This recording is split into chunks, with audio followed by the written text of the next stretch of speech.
Much for coming to Art Atrium today for our Artists in Conversation. So this is probably the third solo exhibition that Claudia has with us. The previous two, time flies, the previous two were at Bondi Junction. So I think a lot of you were at that exhibition. I recognize some of your faces, and I can't realize that time flies so quickly. I mean, COVID is just a blur to me, you know, all those years. But we got a heckler. And today, obviously, we have Simon Marnie with us. So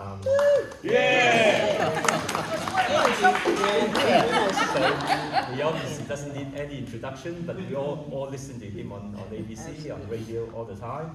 And Kate was telling me that you were doing a show, we're doing something with the Luz Cabarrus at King William. And it was so hilarious that, you know, so she's looking forward to a repeat performance. Well, Luke's so shy, so... Of course, yeah. Okay, I'd like you all to put your hand together for Claudia Chenshaw.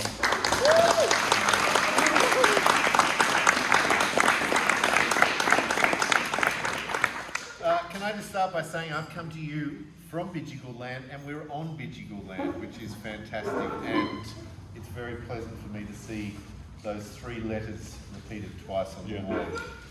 And so I say to you in Darug, Warami Ingani Naya Simon Marnie, Bayajul Budjeri, Darug Bidjigal Gadigal Eora, Gadigal Nurugu, Bayajul Budjeri, Darug Bidjigal Gadigal Warungagul, Baranyin Yagu Barag Bigu. And in saying that, in Darug, I acknowledge elders past, present and emerging, and I accept and know that this is Gadigal land in the Eora Nation, and it was never ceded. And yes is such a simple word to say.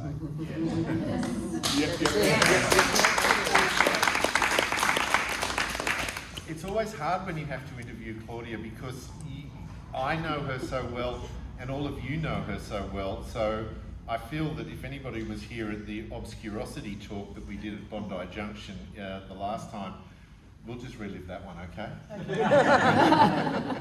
What I love about this is I want to find out, you can't reveal the cinema, but it really goes back to when you were a child and your brothers would smuggle you into a cinema in the city because they were both tray boys, weren't they? Two of them. That's right. One of the tray boys is here today, Bradley, and it was a part-time job. And so I don't know, how many times did you see the Towering Inferno, Brad? At least a dozen. More than a dozen. And the curtain, in those days when we had intermission, the curtains are closed and it's a gas leak. So this going to the movies was always a part of our growing up. Also, Mum was a big movie buff, and so we were watching movies when we were little kids, and I spent all of my teenage years hanging out watching Humphrey Bogart movies. So it's a progression. You watched Humphrey Bogart movies? Oh yeah, didn't you know I that? didn't know that. Oh. And you were in the Royal Arcade in those days. You hadn't moved yet, had you? Yeah. And you were virtually living in that shop Yes. all the time. Yeah, I would go. This is Vivian Chanshaw we're referring to in the front row, our mother, superstar. And she started her fashion business in the Royal Arcade under the Hilton Hotel. And I would go in after school, fall asleep in the fitting room, waiting for her to finish, and then graduate to sales and say, Mrs. Carlson, you look beautiful in that. Now, let me get something else for you. So I grew up in our retail business. It's lucky you took on that because that was on your grandmother's side. Otherwise, you could have taken the fruit and veg providore side. That's true, and then you might be talking to me on a Saturday morning. Yeah, that's a frequent season. The thing I really love, in fact, is that there are two of your teachers here pre-Fort Street. Yes. And I reckon they should tell me what you were like as far as... Was she a good student? She was perfect. Oh. Oh. Sitting in the front row of the school photo with the legs crossed, the smallest, delightful girl in the front row. She was perfect. Beautiful plaques Yes. and angelic in her name. We're referring to primary school teachers, 4th class and 5th class. Yeah. So that's Only 10. yeah, I was 10 and I was 9. And it's amazing because you guys must have been, what, 7 or 8? They just allowed people to teach so much in those days, didn't they? When I look around here, these images have almost a lost in time aspect to them. And it goes to, I mean, what do? You're an artist, you're a radio TV presenter, you're a collector, you run tours.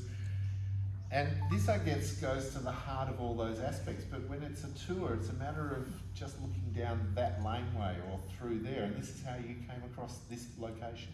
It is. Actually, Helen Meddings, who is here, is the head of ADFAS, which is the Australian Decorative and Fine Arts Society for Ku-ring-gai. And I did a talk for Helen at Ku-ring-gai for the ADFAS members. And that set me off on this. I'd get all these emails. It's ADFAS Scone, it's ADFAS Mudgee, it's ADFAS Narrabri. Would you like to come and talk to us? So this series was a result of my meanderings, because I gave an Art Deco talk in a regional town, which I can't name where this is, out of respect for the people who said don't tell people where it is because it's in such a bad state. And I was invited by my host through ADFAS to explore this abandoned Art Deco theatre. And I said, yes, please, get me in there. And that's what I discovered. It was as if the guys had gone, lunchtime, do you want to go outside? Oh, yeah, I'll just pop that down. I'll be back in a sec. And they stepped out, and that's exactly as it was left. Bottle of liquid paper still lying there, coffee cups, bits of paper with the running time for the last film that was screened that was never going to run again. And so it was tools down, off they went, and deserted, just exactly as it was. I mean, that last image there, is it Scrabble tiles that are just Yes. lying spilt? Yeah. What's happening around there that these Scrabble tiles were there? There's a mixture. So that one is a vintage market, Right. and a couple of others are in Cuba. The ultimate locked-in time location, which was a tour I led of Art Deco, and there are some flea markets in Paris there, and so this whole feeling of just leave it there. Those memories are all in place, and then the people who come afterwards can put their own stories on them or interpret the stories that they might imagine might have happened in those spaces. And I love that feeling of stepping back in time. But to me, it's incredible that there can be a flea market in Paris, a place in Cuba, or indeed a regional New South Wales town that we'll never find the name of. And yet there's an equanimity to them that they could all have come from the same place. Is that what you've done in taking the photos, or do you think that's exactly what it's like when you stumble across these things? I think that's the way I see the world. I find great beauty in the deserted and the abandoned. I love history. Why you go out with Stuart? This comes up all right. Why's that funny? So I love that feel, because I love storytelling and history. And if I'm leading an Art Deco tour, it's not there are 40,000 bricks in this building. Who cares? Yeah. Who was here? What's the story of it? What's behind it? So everywhere I go, I seem to be looking through a lens of that's a moment. I'm looking at somebody's moment that's been left behind. And if I don't know the story, then maybe I'll invent my own story or record it, because there's great beauty in that. And so to take these images, you filled the frame with the image, didn't you? That's how what you took is what's now represented here. Yeah, Take me through that process. So in seeing whatever the scene is, whether it's a whole room or a vignette on a table or a collection of tablecloths and a discarded punch puppet, what I photograph is framed in camera. There's no cropping afterwards, there's no messing with the image, because that's it in its totality to me. That's what I see. And I don't think, oh, I could fix that later. No, the moment is there. And if I miss the moment's gone. But everything is framed in camera. Because we were wandering along and wondering whether you had hand-coloured in that old style some of the images, because they have that nostalgic hand-coloured look to them. Yes, the feeling there is they're printed on flock wallpaper and embossed wallpaper and linoleum. And I always knew that I didn't want to print the series on even a beautiful textured watercolour paper because it's white. And this is not white. This has got patina. Every aspect of these photographs has its own patina. So they're printed on these flock wallpapers, embossed wallpapers and linos, so that the character of the wallpaper and linos, which are the style of coverings that were in these locations, starts to invade the photograph as well. So you'll get the texture of the wallpaper showing through. Again, telling the story of who might have been there before. And if I printed the green ones, for instance, the theatre ones on a nice glossy paper, it's got quite a different character. So I wanted again that the background is integral to the photograph, so that it takes it over and it also degrades the intensity of it. Let's go to the green wallpaper. Where did you find that? And obviously it wasn't in the cinema and you ripped it off the walls. I'd love to say, because I am a collector, that I had a drawer full of vintage wallpapers. That's what I was thinking. Yes, but no. I searched high and low for something that had the feeling of Granny's flock wallpaper. So, and it was a whole process of knowing that I didn't want to just print on white, going into this wallpaper place and saying, do you think I could have a little bit here to test? Because I don't know if it's going to work. And so, very, very kind people in the store, you know, how old do you have to be? Think, still works. Still works, if you're polite. So I tested it, and at first I was trying to print the images on. So printed the photographs in reverse, and then wet them and weighted them and rubbed the paper away to see what was left of the image so that I would get that degradation. But I was rubbing too hard, I put a hole in the paper, and it wasn't working. And it was taking too long. And I thought, this is a show, and the deadline's going to come and go, and this process is just not working for me. Sometimes it'd be, oh yeah, that kind of works. And then I was saying to Stuart, it's not working. And then it was, why can't I print onto these surfaces? So made a few calls, and it was, bring a piece in, we'll give it a try, and we did some testing and arrived at a solution. So did certain images work better on certain backgrounds? Yes. Yes. Why? Yeah. Some with the white, because it's the palest receiver. Some of the ones that I put on white I didn't think worked as well, so I'd go back to a knocked back wallpaper. Looking at the white, that is still wallpaper even though it looks like pressed tin. Yes, yes, and chosen because it looks like pressed in. And if I was to put that on my wall, I wouldn't leave it like that, would I? Would I paint You'd over paint it? over it. Yeah. Yeah, you would paint over it. Yeah, it's to give texture. Look, there's more familiar faces. In Hello, fact, welcome.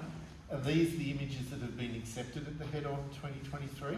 Actually, there's one image that this is Moshe Rosenbach, who's just come in, who is the AM from Head-On Photo Festival. One of the images has been accepted. The whole idea of taking photos, for you, you're adept at so many different media, whether it's sculpture, visual arts. For these photos, is it camera? Is it a phone? What is it that you use when you're taking these photos? It's all of the above. It's Right. whatever I've got with me. I've got a whopping great Canon 5D Mark III. Is that a camera? Yeah. heavy SLR. monster DSLR, which is beautiful, and I love it. Obscuriosity, that whole series was taken on that. With these ones, because I'm travelling, if I've got Biggie with me, as I call it, Yeah. I'll do it on Biggie. If I haven't got Biggie with me, I'll do it with Meaty or Smallie. And so you'll even use a smartphone to do it. That's amazing. Whatever I have on hand. Yeah. Yeah. Getting back to this theatre here, you're given access to have a look inside. How long did you spend in there? What was the length of time to do this series?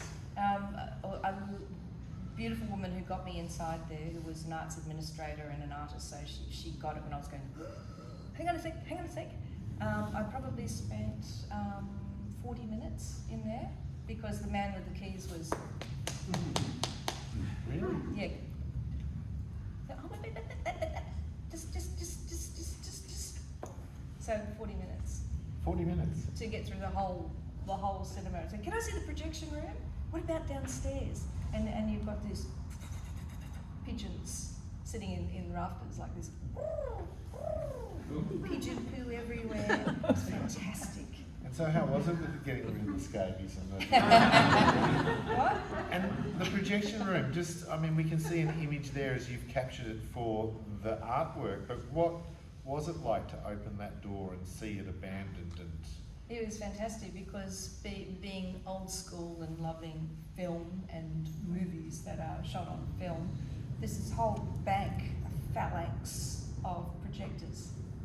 And and in one of the few of the images there, the film is lying on the floor or lying on a table, and they're just all they're lined up like soldiers, waiting for their orders, and it's all there. I've never been in a projection room before, Wow. and it felt very Cinema Paradiso. If you've seen Cinema Paradiso, but much bigger because that was Alfredo's little area up the top there was so tiny.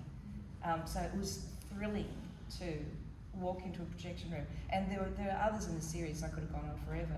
There's a picture of Diana Durbin stuck to the wall, and one of the guys who works in the projection room sort of scribbled on her. I thought, oh, disrespect. What did you scribble? No, I just sort of men things. What are the costs? We didn't get it. So what will happen to this cinema? I couldn't get that out of them. The people in When the you, town. them are the owners or them are the... Yes, the man with the keys tapping Yeah. his foot wouldn't tell me anything. The town is fearful it will be developed because there's a pub next door, Yep. and the people who own the pub, I think, own the theatre or have their eyes on the theatre. And in this town, people grew up with this. That this is where they literally rolled their jaffas down the aisle. They saw the newsreels when they were kids. And there's a huge groundswell to save it, as with everything that we love, like the Metro in Potts Point. Don't turn it into a nightclub or a bar or do something terrible to it. But I don't know what's going to happen to it. Those are the cinematic parts of it all. And then we've also got the flea market series here. Where was the flea market? Again, that sounds like it was just a 10 or 15 minute wander through, is that right? As long as I gave the group free time in the Paris Marché aux Puces Clignancourt, the world's biggest flea market in Paris. So keeping an eye on the group and then go, Wow. taking pictures, coming back. So if I'm travelling, because I always say I don't get out much, I only seem to get out for work. Every minute I've got to use my time effectively. And it's almost as if when you walk in, they're all laid out for you. Everything's laid out like a meal.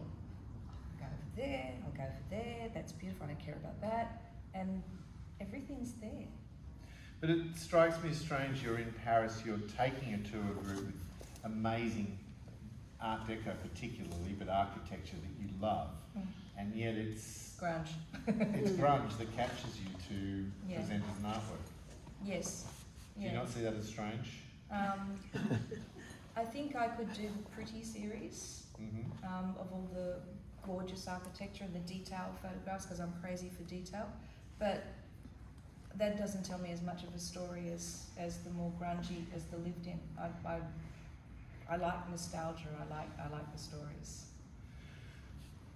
Funny when you're on radio and you need to skip, you can go, it's 3:05, you're on ABC Radio. You're talking with Claudia Chan. Sure, don't have the luxury of doing that.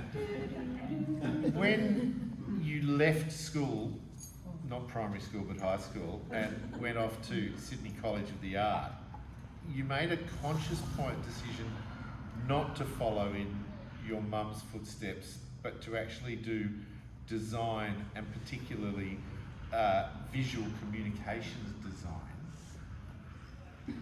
That time there, has it informed where you are today as a practitioner, or was it very much just the very first step in that journey? I think it was the first step. So because Sydney College of the Arts had a fantastic fashion course, and when I come out of college after doing 4 years of photography and film, What do you do? I go into fashion. Yeah. But it's, you know, The Godfather. You just get out and it pulls you back in. So it was always there, and I never stopped taking pictures. And I had a dark room in our office where I used to print photographs for the business. But I'd be up there. And it was very hot up there, so up there in my underwear and an apron. It's hot. And doing giant prints, hand rolling, terrible for your hands, hand rolling giant prints through chemicals and Wow. projecting on the floor and having a great time.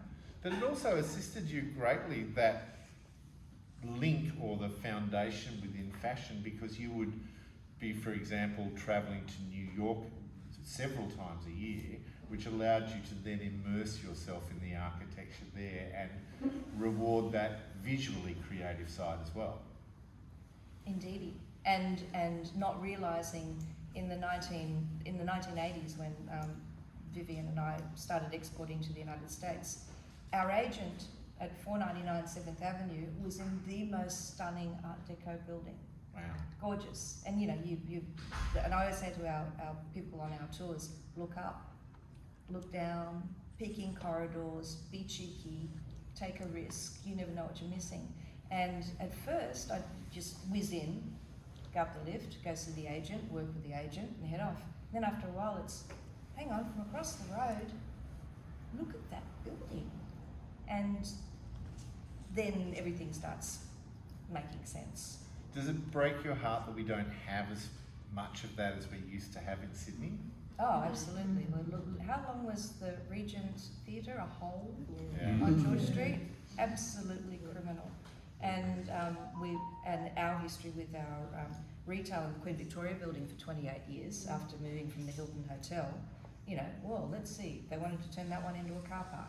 Well, that was an ugly edifice that was a shame to Sydney, the Queen Victoria building. That's right. And Shocking. nearly went the way. It was treated with as much disdain as the Sirius building was at the time there, and we could have lost it. Yeah. But then just opposite is it the Dimmicks building, where I can just stand and stare at the wall and the ceiling Yeah. for ages. Yeah, absolutely beautiful. And what are some of those other secret places, or do we have to sign up on one of your tours? There is a wonderful, in Martin Place, a building that I duck into, because, you know, if the door's open, I'll duck in. Gorgeous Art Nouveau staircase and lift. Who knew? Because I thought, well, just go, the door's open, I'll go and have a look. And I took a picture and put it up on social media. Where is that? It's in Martin Place. You're kidding. Mm. So there are these treasures. If you go into, you know, where Rockpool Bar and Grill is, Yes. the wonderful Emile Soderstone building on the corner.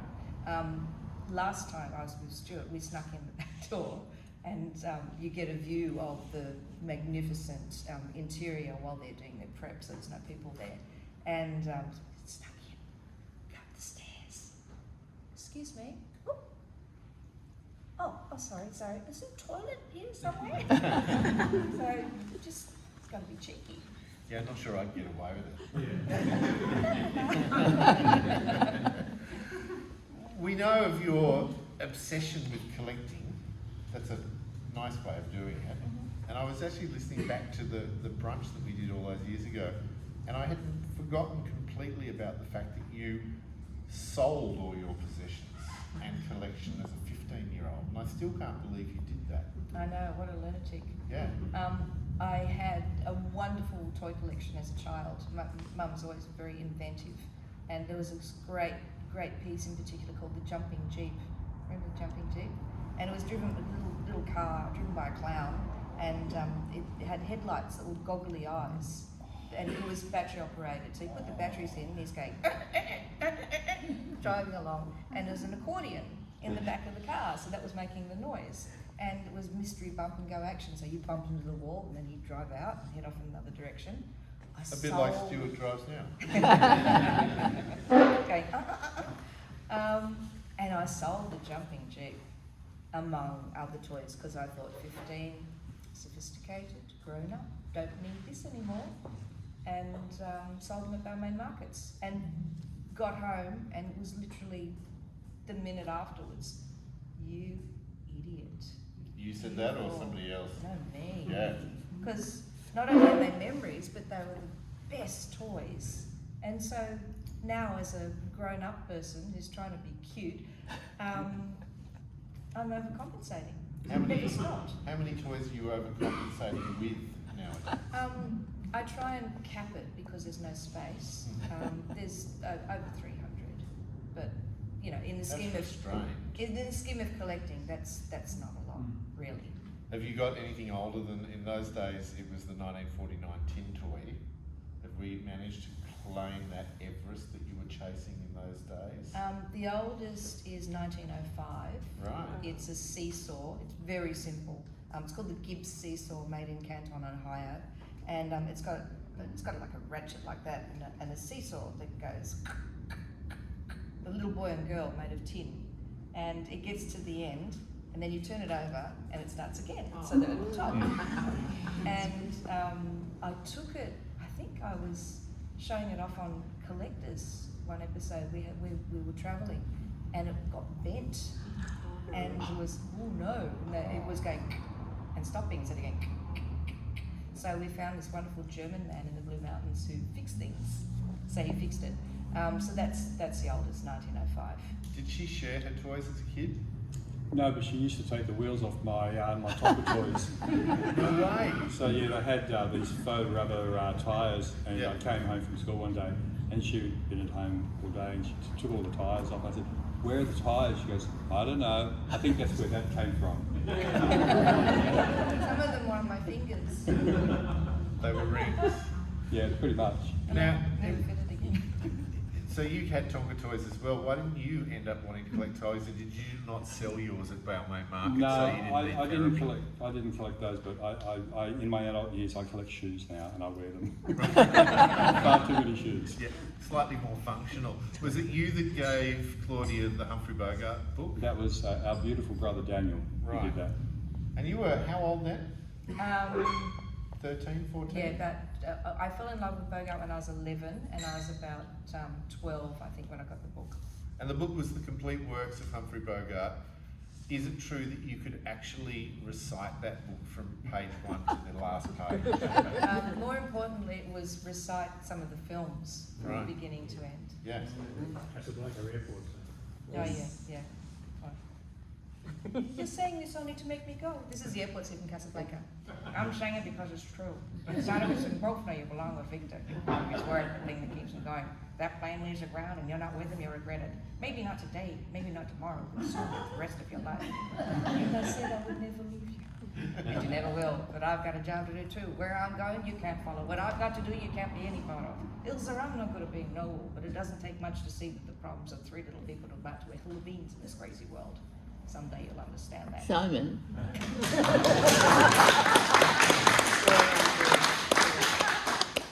she used to recite that to herself in the bath. Right. She was in the bathroom and she'd have the recorder on, and that's how she memorised all of it, every bit. Because she was the original infringer of copyright, wasn't Yes. Yes. she? Explain what you would go to the cinema and record them. Yes. Yes. So in the olden days, they used to have Humphrey Bogart festivals. So Walker Street Cinema in North Sydney. Oh, yeah. Yeah, which was great. Dave's Encore, the Roma, and Walker Street Cinema in particular did, and the Academy Tweed in Paddington. And Walker Street would run 2 films at a time, so I'd take the tape recorder along, sit in the front row, I'm a teenager, record the movie, turn it over, record the other half, and then I only got rid of it recently, I had a box full of cassettes Wow. that I used to listen to. And then I would record off the TV. So, and the Bogart movies when they were on TV were late at night. So I'd get up, 1 or 2, put the tape recorder on, and you'd get the late night ads, so I could recite all the ads. So Vivian, I'm wondering, were you ever really worried about your daughter? All the time. No, not really. I mean, she was a unique little person. And she didn't do what other people did.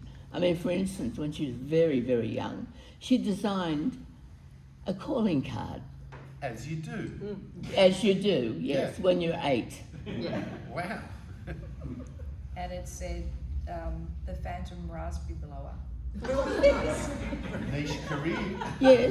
Yes. Should have followed that one through. There's a lot of money in Phantom raspberry blowers. I collected raspberry lifesaver packets and cut the little raspberries out and stuck the raspberry in the middle of the card and said, the Phantom Raspberry Blower. And it was based on an episode of the Two Ronnies that I'd seen. As I look around the room here, I can see one of the people that has captured you in the Archibald Prize. How many times have you been in the Archibald? 3 or? Hung in the Archibald 3 times, hung in the Salander, if you say 3 times, and painted 13 times. And I know that you've said Tony Costa is the favourite one of yours, or is Sally and Kate here as well? Sally came last week, so that was Okay, last so week's yes. one. So Tony. And Kate's not here. No, Kate's in Okay. Melbourne. So you've said that Tony is your favourite one. What's it like to sit, when you're a visual artist, what's it like to sit for another artist? It's lovely, and Is it? because well, because Tony works flat. He doesn't work on an easel, and yeah, with his stick. So Lucky he's not here. and he works flat like that. So as the sitter, and I was sitting, you can see the head taking shape in front of you, and except it's upside down, of course. And watching the process is quite extraordinary, and he's very energetic. Gets his hands and fingers in there. So I think that in the first sketches, I think I had a lot of hair. What was it about Claudia that you wanted to capture Tony? Well, I think I too am an admirer of Art Deco and furniture and fashion and ceramics and everything, from that period. So I thought there was an overlap of interest there. But also visually, Claudia's got a very striking face, a severe bald haircut, and just that personality, that vibrancy, and that's what I wanted to capture in the painting. I know you've said she was your favourite portrait. Nobody else is here. Lindy Lee's like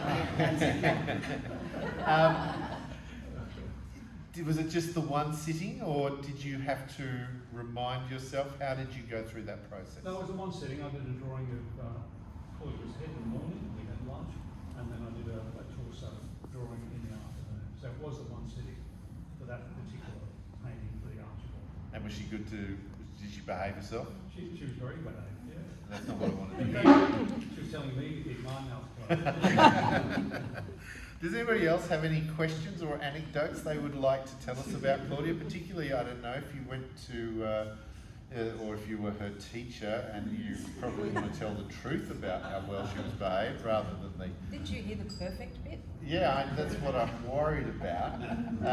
But if you do have any questions, particularly about the works of art, she won't answer where the cinema is. The Bogarts, the toys that we've seen, it always surprises me because these are departures from what I know of you, apart from the Art Deco side of loving architecture. Will there be a toy series? Will there be? Well, the last series, Obscuriosity, Obscurity was was touched based on on that. Yeah. toys in the collection. Series before that, Poster Boy, was again degraded messages on the street. Yeah, I think my objects keep popping in, but I very much enjoyed exploring with this one. But there are still objects in there, even though not my objects. Like there's a punch puppet in I there. know the punch puppet is sort of the Yeah. only one that's slightly unnerving to me. It's Have you got a clown phobia? I know it does, and maybe it's what I have, but it's actually quite unique compared to all the others, and I don't know why it has that. You think it's the clown phobia? Because it's a face. Yeah. Because you attach some sort of association to your face. There are no other faces. And then further down is Cuba. Yes. Yeah. That, which, if you love degraded falling down, oh my goodness me, what a stunning place. Beauty in its tiredness, beauty in its decrepit state. Is it too late to go to Cuba? No, if you would like to, I'm leading a tour there in December next year. See how we fitted that in? You learn these things at the ABC. Who else would like to share a memory of being a friend of Claudia? Yes. Yes, I mentioned before that I had the pleasure of having Meredith. and That's my best Claudia. friend Meredith there. Bestie since primary school.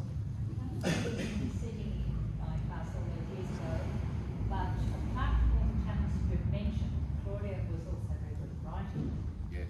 and this is very much off the cuff, but I still have a poem that she wrote for me. It was about the candle, and there's just one part that has kept in my heart all this time, and the line was, "Have you ever cried so much that your tears turn hard?" And she was talking about the wax that comes down the side of the candle.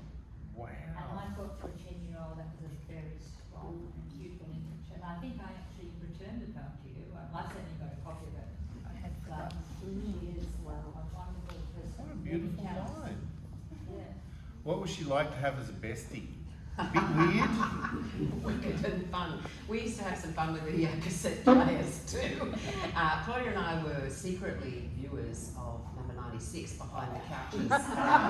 Did you know that, Vivian? We were way too young to watch Just this. dobbed her in there. Number 96. Maybe. So we would do Jack Sellers and Abigail scenes up in Claude's bedroom. Not anything sexual, we'd just do the voices. Meredith played Abigail, Bev Horton, I was Jack. And how'd it go, Miss? Oh, Jack. Oh, Jack, darling, come no, we had a lot of fun. I'm envious I was never allowed to see number 96. Oh, I wasn't either. Oh, we What- can reenact it for you. What about the obsession with the toys and Humphrey Bogart? Was that strange to you as No, a because as I anyone share else? a passion for old films too, particularly old movie musicals. Yeah. And Roddy McDowell. And Roddy McDowell, oddly. Oh. Planet of the Apes and everything. I have weird books about him and stuff. I don't know. Just So love would you Roddy sneak McDowell. off to the cinema together? Yeah, oh, we didn't sneak. We just went to the cinema together. Yeah, yeah, yeah. And Claude took me to see Nevermind the Bollocks, the Sex Pistols movie. How old were you? Pardon? How old were you? 70s. How old were we? I don't know. 8. 63. But we saw lots of films together, like Heat and Dust and Blazing Saddles. Blazing Saddles. Herbie Rides Again at the Ashfield Kings, Oh, long yes. gone. Oh. Art Deco cinema. Art Deco cinema. Oh, yeah. Every school holidays off we went. But we hung out with each other and spoke for an hour on the phone every day, including through high school. She went to Port Street and I went to MLC, and we would just ring up on the phone. I do remember when you were saying you went and saw that we had an artistic family down the road in very conservative Chatswood, and they would take me to the cinema and everything. And then when I got home, I think it was about 11 or 12, and my mum said, "What did you see?" And I went, "This black and white film called Last Tango in Paris." It's funny, butter was removed from our kitchen for about 3 days. You had your hand up. Yes. Yeah, Go. I was lucky enough to go to high school with Claudia. Oh, wow. Yeah, Joe, hi. Now, Claudia, I might be wrong, it might be just a dream, but I think I went to a cinema once and you were starring in a film that you wrote, directed, and acted in. It was very film noir. It was black and white. I can't remember the cinema we were in. The Chevelle. So I am right. Yeah. It did happen. So there you go. She's not only a photographer, a writer, a fashionista, a model. She's an actress, a director, and a visionary. So there you go. I'm This sorry, is- wrong number. And was it crime noir? Of course. Totally. Yes. Absolutely. Yes. Humour or... Actually, I've got most of the cast here. Most of the cast. So, Oh, what role did you play? Nightclub. That was just, you know, Nightclub background. girl. So Dennis in the front row was Herbert Mermelstein. I Bradley was a heavy out in New York. and his henchman partner was Peking Tom. Bradley in the front row was the detective, Al Dente. Meredith was Al Dente's on again, off again love interest, Amber Kaputz. I think that's. And did you shoot it on 12mm 16? Super 8. Super 8? Super 8. Super 8, Yeah. black and white, processed by Kodak in Coburg in Victoria, then cut on Super 8 and fine cut on video. Wow. And then you showed it at the Chevelle. What, did you just, between One night. films, sneak in there and Shot it, That shot was, it it was one from night. Yeah. It was for our graduation at City Wow. College. there you go. On location in Cremorne, yeah. I have a story, and just looking at the images that have no people in them took me back to those times of Claudia making films. But the ones that she made when she was at Sydney College of the Arts, that was sorry, wrong number, but the one that really stands out to me was an epic where we all had to go to the sandhills in Purnell Wow. to have a feast, and there were pigs' heads, Vivian had done all this amazing catering, there were sausages that we had to devour, there was all manner of things, and it was just an epic production to get everybody out to the sand dunes, carrying pigs' heads and various props that she borrowed from Opera Australia. Yeah, the idea of that was the theme that they said us was primitive. So this was a dinner party in the middle of the sand dunes, and with the boar's head from Rigoletto and Wow. skulls on sticks and everything, and the dinner party with David Brubeck, Kathy's Waltz playing in the background, and then it degenerates and they become primitive. Wow. I'll always associate char siu sausages with sand on them. Yes. We had to keep reusing them and washing them with the bottled water and eating them with grits. Because you were going to tell a story, weren't you? Yeah, look, I think this all can be blamed on Vivian, our mother. The reason I say that is because when we were really young, we went off, Mum had to go and work or do something, and she sent us, the four of us, off to the cinema, and we went to Burwood, Westfields. And what was showing? Easy Rider. Oh, She bought us tickets to see Easy Rider with Jack Nicholson, Dennis Hopper and Peter Fonda. And it's always stuck with me. And Nadia, just the other day, was, because I've got a picture of it in my where else, my bathroom, of this, a poster of this movie, Easy Rider. She goes, Easy Rider, and I've told Nadia the story. But, you know, I think Claude always latched on to the idea, you know, that anything's possible, and that came from our mother. And you know, and visually, and we would sit back on a Saturday night and watch Bill Collins, and there would be an amazing movie on, say, starring Errol Flynn, you know, in green tights, and Mum would say, "Listen to the music, it's telling you something, and something's about to happen." And so we got that, as I remember, and I'm sure Claudia can agree with this, that we got this from our mother. wow. Well, I know my partner will be very grateful for the fact that you alerted people to the music and the role it plays in cinema, so well done. For that matter, we can put some more red dots on the wall, and I would like you to please put your hands together.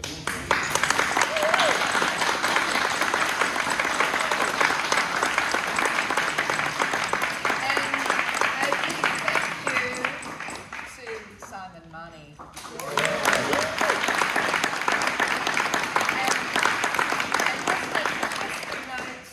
In case anybody is interested in adding more red dots to the wall, that the pieces are an addition of 5. So if you see something that you like and it's already gone, it's possible to do it again. And an answer to one person's question was, are they all original? They have to be, because when it's printed again, the wallpaper will be different wallpaper, everything will be in the different position. So it's a unique state times 5. Claude, you took the words out of my mouth. I was going to Sorry, say yes. that. I was told that the idea of having an artist talk is that you get the story behind all these works, and then afterwards you have this inclination that you want to buy it. So if you have an urge to do that, you should come and see me. Thank you.